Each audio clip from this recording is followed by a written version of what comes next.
right, well, we'll get started. My name is Brandon Ramsay. I am the co-creator of this event. How this event transpired was, ironically enough, I was at a networking event. A networking event to really build my network. I went through all of the, and that's, did that happen last time? I went through all these networking events. You want to try this one? Sucks. So I went to all these networking events in the hopes of building my network to drive my business, as we all do. We all go to networking events to build these networks. How many times right now do you go to a networking event and you realize that they don't know who you are? It's only a business lead. There's really no value to that. And we look at really making connections and doing relationships, right? Is that what we're looking for? I'm hoping that's why you guys are here. So when I was at this event, I connected with this person via saying, this sucked. I got no value out of this. I said, I don't get a networking event. I don't get why we're here. Through that conversation and years of partnership, this thing was birthed. Success over struggle. People being themselves, wearing what they want to wear, sharing what they want to share. No business cards. Even though I know business cards are handed out, but we'll look over that. So we wanted to bring people together, and I've had a chance to speak with many of you. And just so you guys know that this isn't our event, this isn't Success Over Struggle event, this is everyone's event. You guys all own this. You are the ones that bring the value to this event. You guys are the ones who are creating an unbelievable community. We're just giving you a platform to do that. So with that being said, I will say right now, because I know we've had some great conversation, but right now, whose first time is this? Whose first time event? Oh, wow. Okay. Yes. Yes. Whose second time? Third time? Fourth? Every single time. Every single time. So thank you guys. Thank you. Who right now has LinkedIn on their cell phone? So I'm going to encourage you right now to take your phone out, log into the LinkedIn app, and if you guys didn't know that there is a little feature that says find near me or nearby, that will bring up everybody in this entire room where if you want to connect or send them a message and let them know that you're here, this is going to be a good time for you to connect. So pull up your phone, pull up the LinkedIn app, and then when you go to My Network, at the very top it says find near me, nearby. Go ahead and do that. If you guys want to, you guys have your phone, go ahead and do it. It's connected, so good job. So go ahead and do that. You can do that throughout the entire event, but I encourage you guys to do that so you guys are connecting. That being said, I get the honor of introducing the co-creator, the host, and the MC. Over the course of the year, we've developed a great relationship. I know many of you know her, or if you don't know her, you know her name. I will tell you right now that you probably only know about 1% of what she's actually been doing in the community. It is so hard to keep up with this lady, but she is completely devoted and dedicated in supporting the broader community, especially entrepreneurs. So that being said, I'm going to read the bio as best I can. So Tisha took the entrepreneurial leap in 2004. She has ran 4 different businesses, planned hundreds of events, and facilitated over 300 masterminds. She is the president of Tisha Marie Enterprises, empowering startups to make their businesses happen through mentoring. Her online course, the Startup Entrepreneur Academy, and her special events, including Social Connect Business Happy Hour and Success Over Struggle, which you're here today. Tisha is an inspirational speaker, host of the upcoming reality show, Property Reels, mentors at ASU Entrepreneurship and Innovation Department, and an author. So if you haven't seen her book, What Are the Odds? Her newest book, What Are the Odds? It's a mom shares her good, bad, and what the F moments. Can be found on Amazon and audiobook. I will tell you, I've been getting crap because I didn't do it. I have done it. I encourage you to at least check it out, because as we look at building relationships and Tisha really putting herself out there, if you were to listen or read this book, she is so unbelievably vulnerable. And if you really want to talk about getting to know somebody, I would encourage you to check it out. So it's with my great pleasure to introduce Tisha Pelletier and Tisha Marie Enterprises and a beautiful panel. So here you go.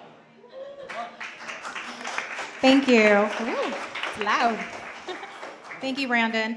I want to say something first. When we go into the summer, we're like, it's a ghost town everywhere. I just did a summer self-care spa retreat. Jody was there. It's always a challenge, I think, getting people to events. Would you say that's like a #1 thing? You're like, dang it, if people wouldn't wait till the last second. Sorry, I'm not calling anyone out. But I just want to say, first and foremost, thank you for being here, because this was like, I'm like, Brandon, we'll probably get like 20 people. I don't know. But this is by far the best turnout we've had at this event. So I want to say thank you. Big thank you, big kudos to everybody for coming out tonight and being a part of this in July in the miserable 106 whatever degrees that we're in. But just to go on what Brandon was saying, this event, like he was saying, was really created for people to meet people, hence the name badge. Because I've been to those events, you've been to those events, people just come at you with one agenda, and that is to get you to buy. And I'm like, why don't people just meet people again for a change and connect and get to know people without having that ulterior motive? The other thing that I'm really passionate about is being around entrepreneurs, hearing their stories. I already told the panel to not sugarcoat anything for you, because anything goes up here, to just be real with you. Because a lot of us may be in that place where we're like, I don't know where I'm going. I don't know if I'm doing this right or if I give up tomorrow. And I want to encourage you to get inspired and get connected with the people here. The thing that Brandon and I came together with on this event is we're all about connecting. If you go to my LinkedIn profile, it's actually the first thing you see is connector.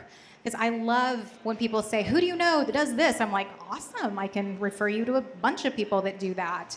And he's the same way. So this is really an opportunity for Anjuli, Dave, Lisa, all of our connections to come into one room together. So if you come every month, I always point at Dan and Kyle, because they really come every month, but you've seen a lot of new faces, and that's a result of everybody here sharing this and everybody bringing their own connections in. And I will say that a lot of people don't go to a lot of typical networking events, so you probably won't meet them. But here you can, and here you can develop that longer lasting relationship. Good? All right, so do not let the connection stay in this room. Mojitos, you stick together. Tequila, you stick together. So go find those people once you're out of this room. Everybody in the room, if I have your email address, is going to get a list of who's in the room. So please do not just let it stay here. Please connect with them. And don't be like, oh, Kendra, she's gonna call me. I'm waiting on Kendra. I'm not gonna call Kendra. She's gonna call me. What if Kendra never calls me? Kendra and I go way back. That's why I'm picking on her.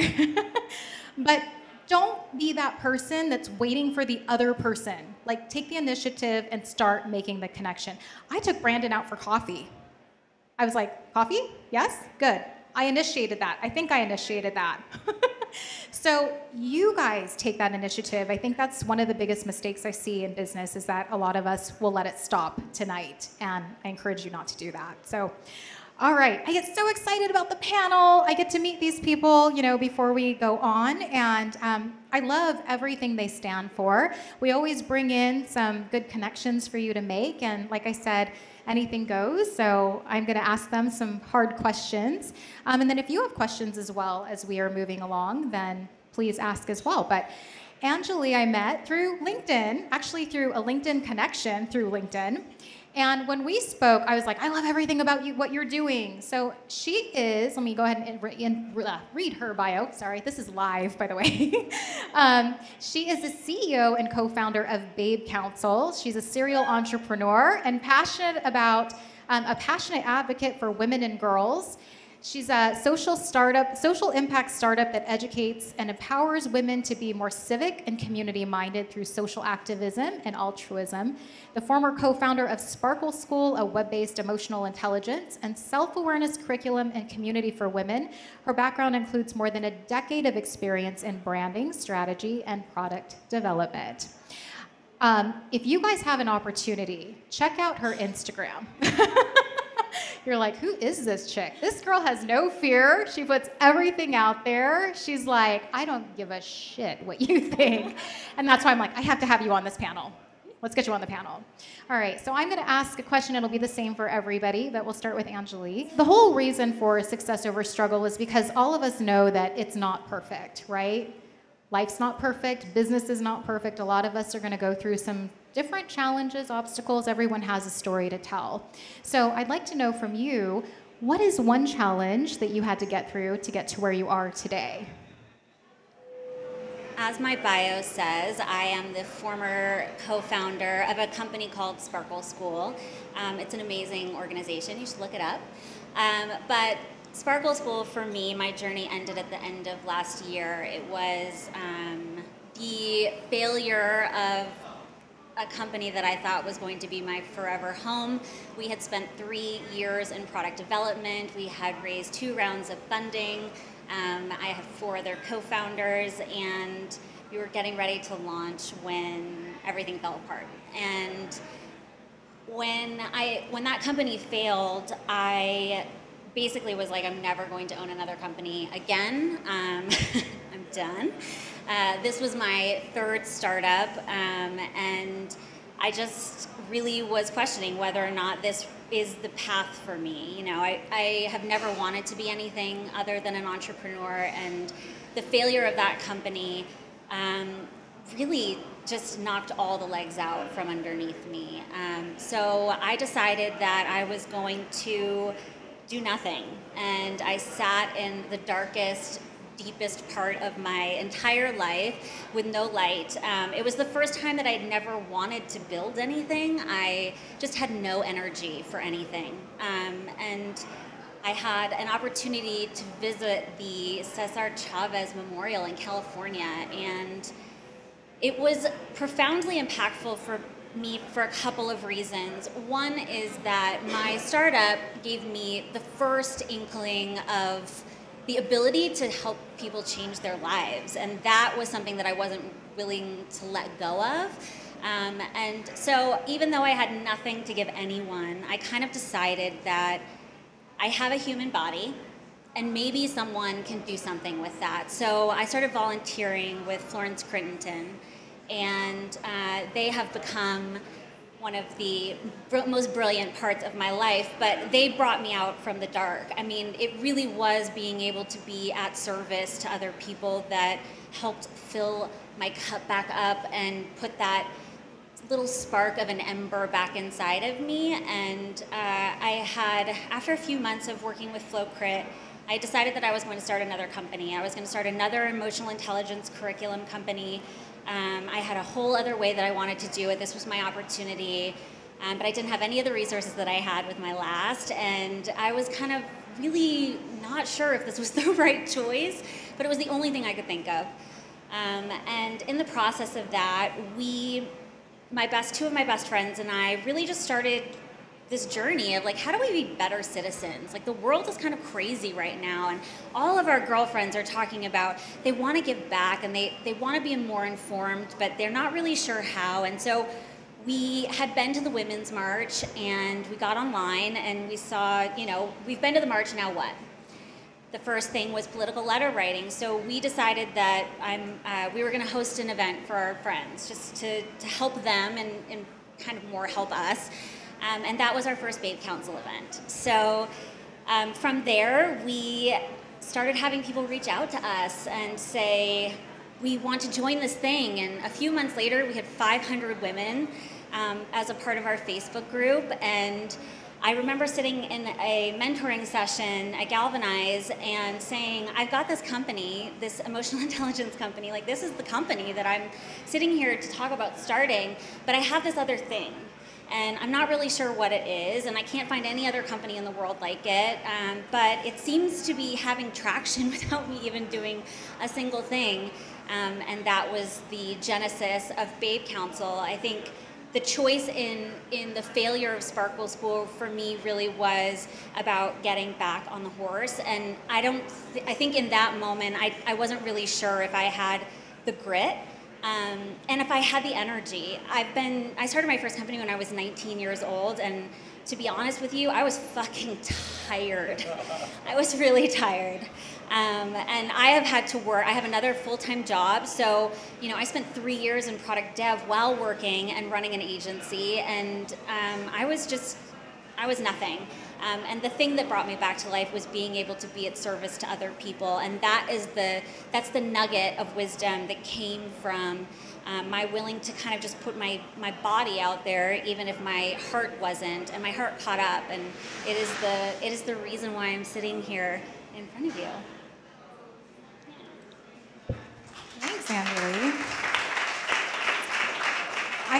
I think a lot of us go through that where it's kind of those dark moments that we're like, what are we doing? We've got to get back up. We can't just stay here. We can't just keep throwing the pity party and hoping people show up. Right. Nobody's showing up. Right. You're just a shell person walking around. Right. You gotta start doing something. Right. Good. Thank you. All right. Dave Pratt. How many of you grew up here in Arizona? I asked that question before. So you probably know Dave's voice. He's been on numerous radio stations. He's a connection of Jody Towns, my soul sister, I like to call her. And I remember talking to Dave. We were on our phone call, and you were trying to talk to me about podcasting, and I'm like, I would like for you to be on my panel instead. So I grew up, like I said, listening to Dave on the radio, and it's funny, when I mentioned that you were going to be on my panel, I was telling my mother, I was like, Dave Pratt. She's like, Chris Pratt? I'm like, Dave Pratt. She's like, Chris Pratt? I'm like, no, you're not Guardians of the Galaxy here, you know? So I'm like, Dave Pratt. I'll take it. I know. She has a major crush on Chris Pratt, but Probably Dave Pratt too now. I'm under the bus already, man. sorry. Did I say anything goes? Okay, so Dave and I were talking, and I'm a broadcast major from ASU, so I definitely feel the whole journalism. I did not go that route, but I consider this kind of my, hey, I get to do this anyway. It's fun. It's more fun. And when Dave and I were talking, I asked him this question. I said, how many people think that you were handed everything because of your fame and your fortune and all of this? And that was something where he's like, I need to dispel that myth. I wanted to dispel that myth, and that's kind of how we got on this subject of, will you get in front of an audience and tell them your story? Because a lot of people are like, that person has everything. Being kind of in that broadcast world, I'm seeing a lot of anchor women, men jump off the ship. How many of you are seeing that, where they're like, I'm done. I can't do this anymore. I want a life. And then they go out on their own and they become entrepreneurs. And you have to wonder, were they given everything? Did they have clients ready to work with them? Or did they have to start from scratch? So that's kind of why I was like, I want Dave on the panel. I'm going to introduce you to him. Dave, better known as the Morning Mayor, is a member of the Broadcasters Hall of Fame, Music and Entertainers Hall of Fame, and the owner of Star Worldwide Networks, one of the fastest growing internet radio and TV networks in the nation. He has been waking Arizona up for over 3 decades, including 20 years on KUPD and KZON, sharing the spotlight with Howard Stern. In 2003, he transitioned to country as the leader of Camel Country for over 6 years, creating the Camel Nation, and was recognized nationally by the CMA as Major Market Personality of the Year. Dave Pratt, Behind the Mic, 30 Years in Radio, was released with proceeds benefiting the American Cancer Society. Dave is a cancer survivor, yay, cancer survivor, and an advocate for others battling cancer. A local artist, he has sold more albums than any other band in the history of Arizona and has performed at sold-out venues and stadiums across the state. See, you didn't even know that about Dave. You listened to his voice all the time and nobody knew. Who needs Chris Pratt? Who needs Chris Pratt? Go home, Chris Pratt. You got Dave. All right, Dave, same question for you. I'm sure you have so much knowledge, experience that you can share. Share one thing of, I had to go through this to get here, but I'd love for you to talk on taking that entrepreneurial leap, having been in the industry for so long and finally saying, I'm done. I'm walking out and I'm doing my thing. Good? All right. Is that one's probably closer. I want to make sure we use the best mic. Everybody can hear me okay? All right, thanks for being here tonight. I really appreciate it. Thanks to 3 wise men. I've never been here, cool place. I guarantee that with me on the panel, there's not going to be a 4th wise man here tonight. See, Chris Pratt doesn't have that kind of quick humor, does he? I know. I feel so tall sitting up here. I feel like DeAndre Ayton. I feel like I'm sitting on a telephone book at the Sugar Bowl or something like that. I don't know. You know, success over struggle. So tell me if you agree. I really don't think that you can have one without the other, can you? Can you really have meaningful success without some type of struggle? I think that you really need both in the equation. And through my career, I've been so lucky to interview so many cool people on this topic. And through these interviews, I've found out that when it comes to struggle, I don't think that we want to pray for a better life. I think we want to pray for the strength to get through the struggles in life. And there's a big difference. And that really is the divider between those who have success and those who fall short of success. I always try to give examples and takeaways. So on my show, we had Robert Downey Jr., one of the biggest stars today. He's a superhero star, just like Chris Pratt. Oh, he went through his demons. When he was doing, I think it was Saved by Zero or something like that, he went through heavy drug problems. And he brought himself around to become the huge star that he is today. And I don't think anybody's better to his fans. And when you look at him, he's just in perfect shape. Here's a guy that completely turned himself around. Why? Because he had strength. Christopher Reeve, you know that story. Had him on the show. Other people that have come about, Rick Allen. Are you guys Def Leppard fans? After he was in an auto accident, he came on my show. I was one of the first interviews afterwards. And he came on, and I introduced him as the former drummer of Def Leppard. My mistake. He corrected me quick and said, oh no, I'm still the drummer of Def Leppard. And I asked him, I said, Rick, you now have one arm. He said, I'm praying for the strength to figure it out. This is a hard rock band, and he did. So those are examples of success. Here's an example of a failure. And Tisha, you said that we could be honest tonight. I was one of the last interviews for Kurt Cobain. And when he came in, he was sitting in the corner like a miserable, depressed little kid, oily hair, t-shirt, barely staying awake. Dave Grohl was phenomenal. He did the whole interview. Kurt Cobain was the star of the group by then. Most people didn't even know who Dave Grohl, the drummer, was at that time. So afterwards, I turned to Courtney, Cobain's wife, and I said, hey, I'd like to get him at least on microphone so people know he's here. This is a radio show. And she said, fame and money have not been good to him. That's it. A few weeks later, look what happened. Because he didn't have the strength. He didn't let his daughter and his wife give him the strength to overcome those successes. I don't mean to sound preachy. I'm just giving you examples of what I'm talking about. Now, when Tisha and Brandon asked me to be here tonight and be with Anjuli and Lisa, and congratulations to both of you ladies on making a real positive impact in our community. And after we're done, if you speak with me quietly, my wife and I have a gift for both of you because we'd like to help you help others. I love your story about giving back in Florence, Crittenden. That's what more people need to do. You know what that is? That is strength. At 19, to be an entrepreneur and do what you do, that is strength. No, when you were 19 and you started, you still look 19. Do I look like Chris Pratt? Lie to me, baby. Lie to me. We are a match made. And Lisa, congrats to you. But when Tisha asked me to be here tonight, she said, Dave, I want you to talk about success over strength and struggles. And I thought, okay, well, I can talk about success. I can talk about strength because I've been blessed in my life. But how do I talk about struggles? Because I've been so lucky. Look, I don't wear a halo, but probably my life is a little bit different than you would envision from somebody who spent 20 years in rock and roll. Like I said, I don't wear a halo. I'm not judging. But I've never done an illegal drug in my life, not because I'm judging, because I didn't need to. I've always just enjoyed life. I never needed it. I've never had problems with alcohol. Hell, I've never been arrested. How sad is that? Can we make that happen tonight? Anybody want to?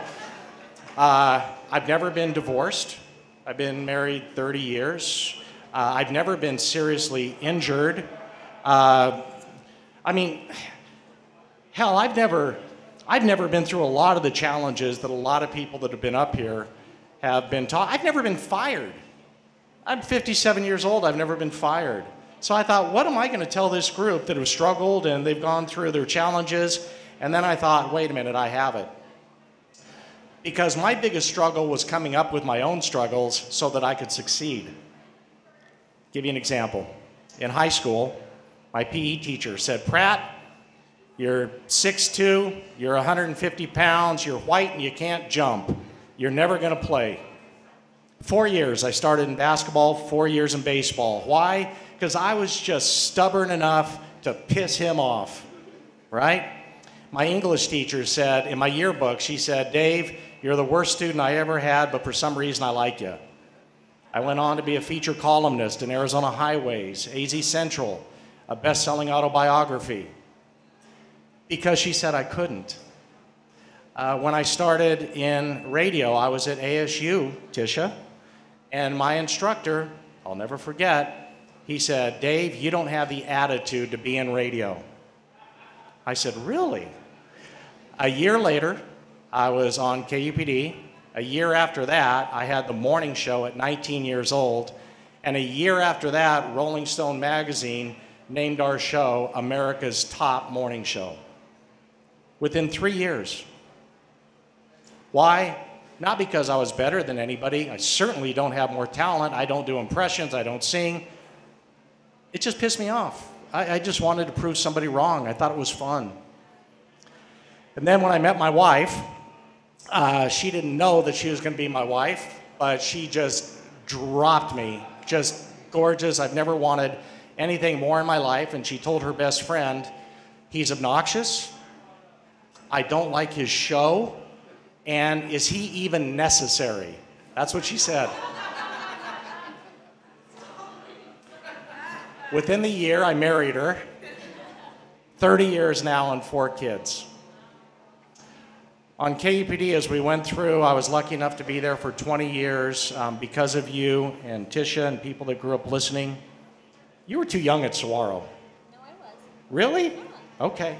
All right. Because, you know, you're only 19 now, so I didn't know. Okay. But I was really lucky to be at KUPD for a long time. And then I got a little bored. And then people said, yeah, you've had success on KUPD, but you probably can't do it somewhere else. Well, here we go again. So then I said, okay, I'll show you.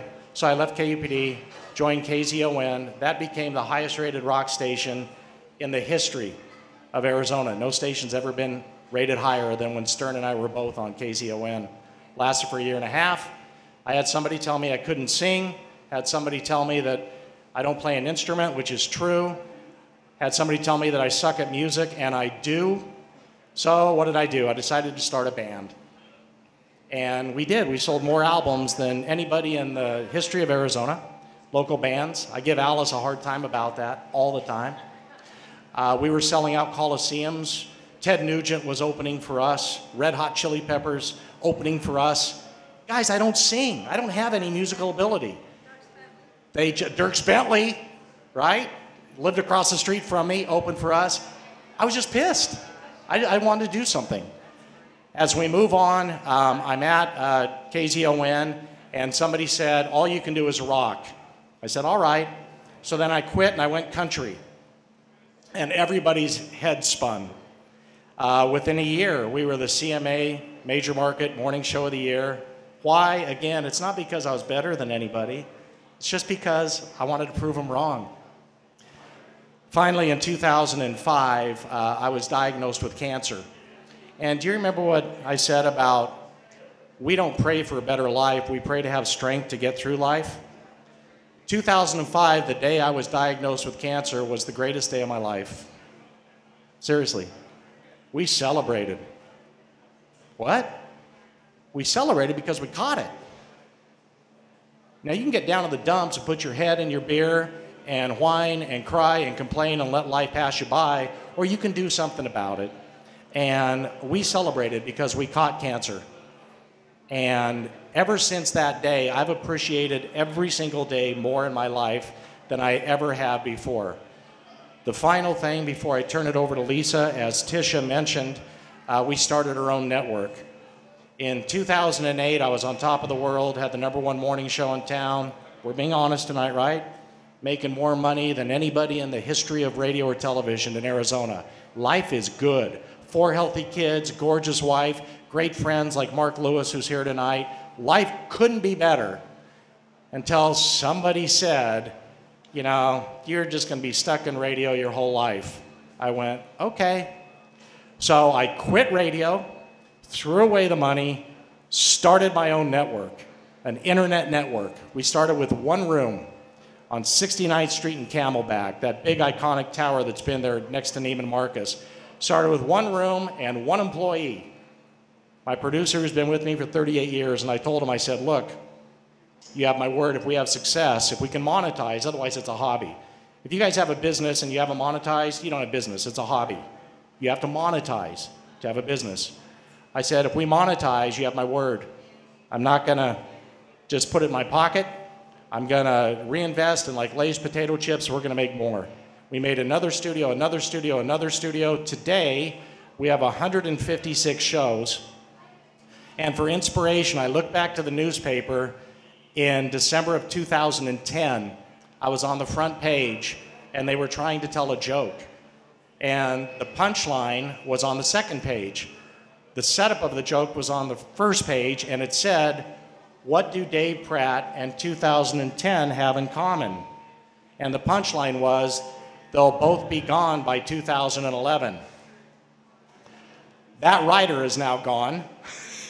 Newspapers are now history, and our network is the fastest growing in the whole nation from right here in Scottsdale, Arizona. So always let other people encourage you. It's good to be nice in business. It's better to be competitive. If you have an opponent, your job is to rip off their head and shit down their neck. Go at them. Go at them.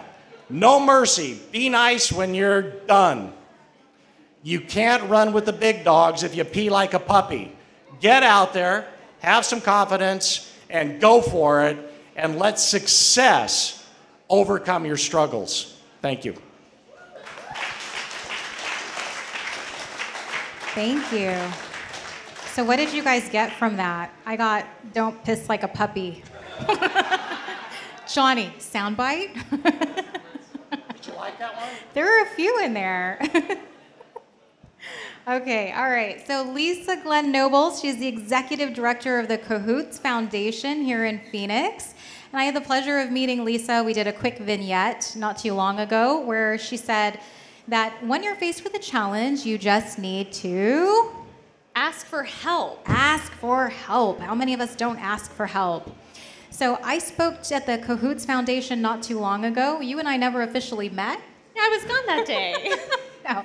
But I want to give you a side story on the whole name tag thing. I think I've shared this in a couple of different panels before where I was sitting in the sauna with two men. We're all clothed. And I was telling them that I'm getting ready to speak at this CO+HOOTS Foundation midweek mind tweak. And I said, they've asked me to talk about failure. They wanted me to share all my failures with the crowd.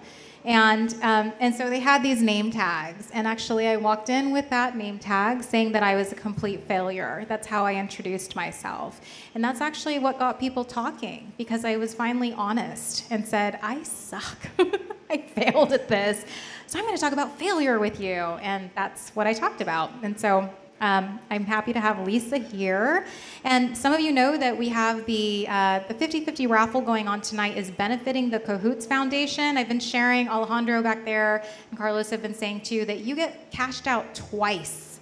So you're going to get the cash tonight and the credit card transactions minus fees sometime this week. So if you still haven't, then you can still buy 50-50 raffles tonight. But Lisa is the executive director, of course, of the CO+HOOTS Foundation. Prior to her work at CO+HOOTS, she served as the assistant director for lifelong learning initiatives at Arizona State University, where she managed the, I'm going to totally, Baobab. I'm glad you said it. And Young Thinkers program content teams. A former teacher, Lisa has also worked as director of programs at New Global Citizens and a classroom teacher in both Oakland and Phoenix. Additionally, Lisa founded the weekly Twitter chat Global Ed Chat, a conversation with educators worldwide about global education. Lisa's professional interests include management theory, educational equity, global education, and entrepreneurial education. All right, let's give a round of applause to Lisa. All right, Lisa.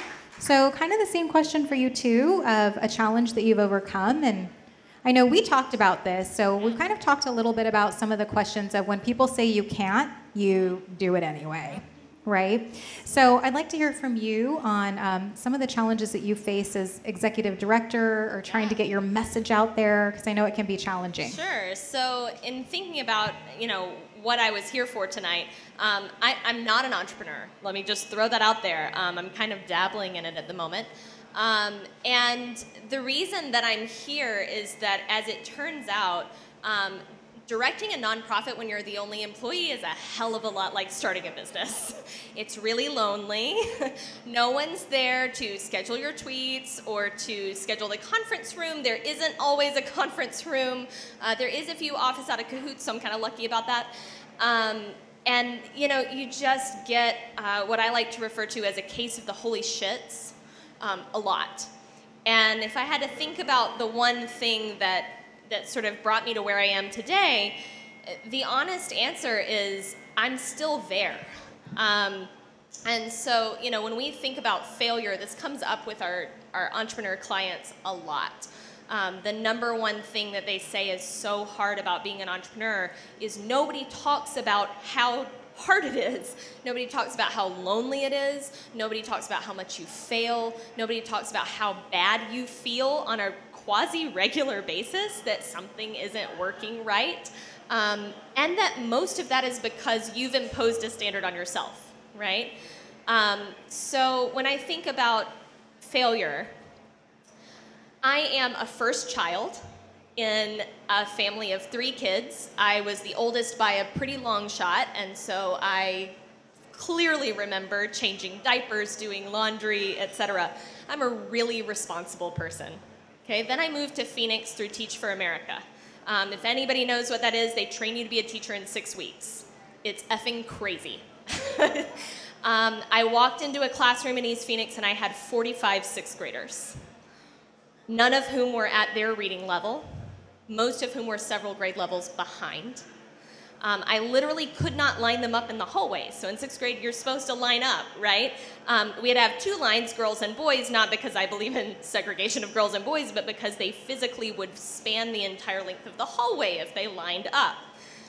So all of my ideas about perfectionism went out the door really, really fast.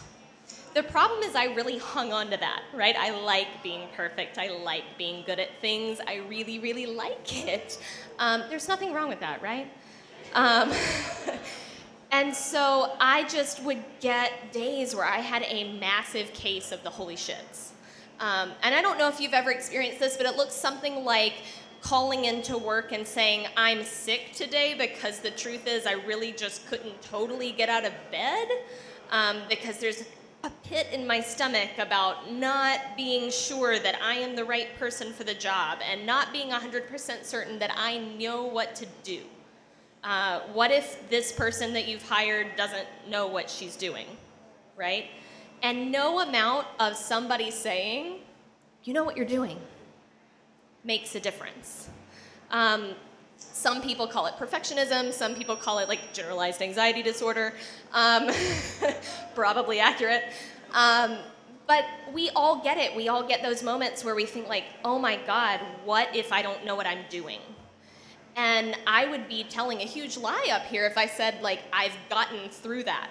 I still experience that on a day-to-day basis, and I won't make you raise your hand, but you can like give me a sly nod if you probably also experience that on a pretty regular basis, right? And I think we don't talk about it. I think we don't say, I don't know what to do enough. And for me, that's come through with asking for help. I have to tell myself, and we're talking like put a note in my phone, ask for help, right? I have a whole board that wants to show up. I work out of a co-working community where literally the whole point is people connecting. They want to help. Why the hell am I not letting them? Sounds like something in me, right? But I think it's because we tell ourselves that this is about us. This is about me being good enough. This is about me being smart enough. And it's not. It's about supporting each other, and it's about getting through. People want to help you. It gives them value. It gives them life. It gives them meaning. And that's not just in the nonprofit world, right? That's everywhere. So, in thinking about what got me here, honestly, it's a lot of what Dave said. It's just being stubborn, right? And saying, like, you know what? Like, I probably don't know what I'm doing, but I better get up today because I kind of don't want to lose my job. And also because I'll figure it out. And I'll call somebody, and today will be different than yesterday was. When we think about, like, getting our message out, and I think this is alluding to your next question. So the biggest challenge for us right now is, I don't know if you've noticed, but sometimes it's a little controversial. We say that we support underrepresented entrepreneurs. So it has become a little bit difficult sometimes to say we support underrepresented communities, because the question is, well, what about the represented communities, right? And that is understandable, right? There is no event where I am standing at the door saying, sorry, Brandon, you look like an average white guy. You're going to need to turn around. We're not interested. We absolutely welcome everyone, but the truth is that some communities need more support to become entrepreneurs. And the example I give is, if you're a single mom, you are not going to pursue your side hustle unless you got a hell of a lot of money in the bank. And most single moms don't have that, right? So we owe it to our society to support them and to get them into the game where that they can make a contribution. And that's not about your color, that's not about your background, that's not about your gender, nothing. That's just about our society does better when we raise all ships, right? And so when I think about, what do we say to that? The answer is, we say we care about everybody, right? We're here for everybody. We are all here for everybody. And our job is to ask for and to give help.